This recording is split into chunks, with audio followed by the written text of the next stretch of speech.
TDP అధ్యక్షుడు చంద్రబాబు నాయుడు కావచ్చు, జనసేన అధ్యక్షుడు పవన్ కళ్యాణ్ కావచ్చు, ఏ మీటింగ్కి వెళ్ళినా కూడా ఈ మధ్య ఒక అంశాన్ని అయితే ప్రధానంగా ప్రస్తావిస్తూ ఉన్నారు. సొంత చెల్లిని కూడా మెప్పించలేకపోతున్నాడు. సొంత చెల్లెలు కూడా జగన్మోహన్ రెడ్డిని చీకొడుతోంది. ఆమె ఏరే పార్టీలోకి వెళ్ళి ఆ పార్టీ అధ్యక్షురాలుగా ఉన్నారు. సొంత అన్నకే ఓటు వేయొద్దు అంటున్నారు జగన్మోహన్ రెడ్డి. ఇది సొంత చెల్లికి న్యాయం చేయలేని జగన్మోహన్ రెడ్డి రాష్ట్ర ప్రజలకు న్యాయం చేస్తారా అంటూ చంద్రబాబు నాయుడు, పవన్ కళ్యాణ్ చాలా కాలంగా ప్రశ్నిస్తూ ఉన్నారు. ప్రతి మీటింగ్లోనూ దాన్ని ప్రధాన అంశంగా తీసుకెళ్తూ జగన్మోహన్ రెడ్డి వ్యక్తిత్వాన్ని ఇరిటేట్ చేయాలి అన్నట్టుగానే ముందుకు వెళ్తున్నారు. అయితే చిలకలూరుపేటలో నరేంద్ర మోడీ ఇక ఈ మాటలు చంద్రబాబు నాయుడు కానీ పవన్ కళ్యాణ్ కానీ భవిష్యత్తులో అనేందుకు కూడా అవకాశం లేకుండా చెక్ పెట్టారా అన్న అభిప్రాయం అయితే వ్యక్తమవుతోంది. నరేంద్ర మోడీ, జగన్మోహన్ రెడ్డి, కాంగ్రెస్ పార్టీ రెండు ఒకటే అంటూ మాట్లాడారు. ఒకటే కుటుంబం నుంచి కుటుంబ సభ్యులు ఈ పార్టీలకు నాయకత్వం వహిస్తున్నారంటూ చెప్పారు. అంటే జగన్మోహన్ రెడ్డి, వైఎస్ షర్మిల.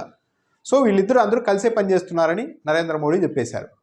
దీంతో ఇకపైన చంద్రబాబు నాయుడు కావచ్చు, పవన్ కళ్యాణ్ కావచ్చు, షర్మిల కూడా జగన్మోహన్ రెడ్డిని వ్యతిరేకిస్తోంది, సొంత చెల్లికి జగన్మోహన్ రెడ్డికి పడడం లేదు అని ప్రచారం చేస్తే నరేంద్ర మోడీ నిన్న చెప్పిన అంశాన్ని ఖండించినట్టు అవుతుంది.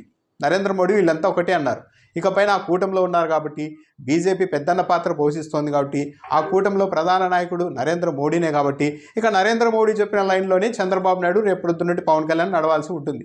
కాంగ్రెస్ పార్టీ, వైఎస్ఆర్ కాంగ్రెస్ పార్టీ ఒకటే, జగను షర్మిల ఒకటే, మనమే పిచ్చోళ్ళం అన్న లైన్లోనే ప్రచారం చేయాల్సి ఉంటుంది. కానీ సొంత చెల్లితోనే చీకొట్టించుకున్నారు జగన్మోహన్ రెడ్డి, సొంత చెల్లికే న్యాయం చేయలేకపోయారు, ఇలాంటి కామెంట్లు వాడితే మాత్రం ప్రధాని నరేంద్ర మోడీ చేసిన వ్యాఖ్యల్ని పరోక్షంగా ఖండించినట్టు అవుతుంది.